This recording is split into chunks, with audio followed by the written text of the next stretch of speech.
sát thấy về năm sẽ bay hồ kỳ nung tô na y chung bát thiên cả tháng qua un ít pi là a chăm na nâu mà đi đa nên ít chốn gam ta về mi nung để đi về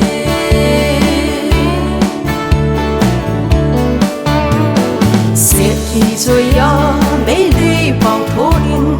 bèn bèn hin mi ngol vang ta năm sẽ bay ho ding in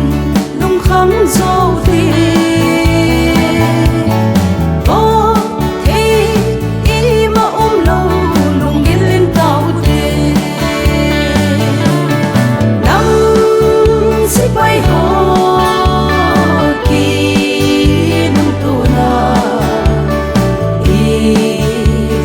thiên cả tháng qua un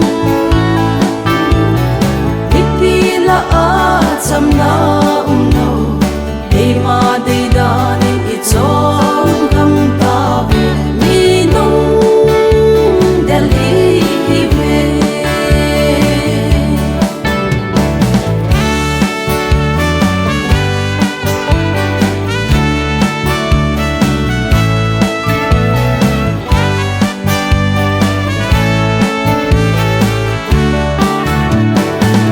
chết cùng ma ngày đón say ắt tâm lầm lầm coi hồn ắt thu là địa lâu hẹn thìm lâu vinh bên bên dinh dống leo chung à dây nó đi muốn chu đi làm coi na năm sẽ bay hồ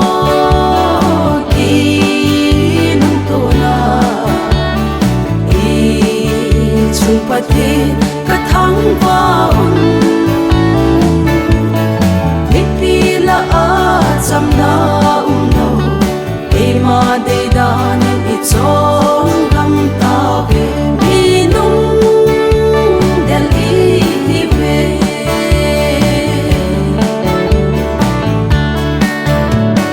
chụp cô lông hen lại coi xin giống về lên đâu tên đi cha cả băng nguy kiên lệ đằng cha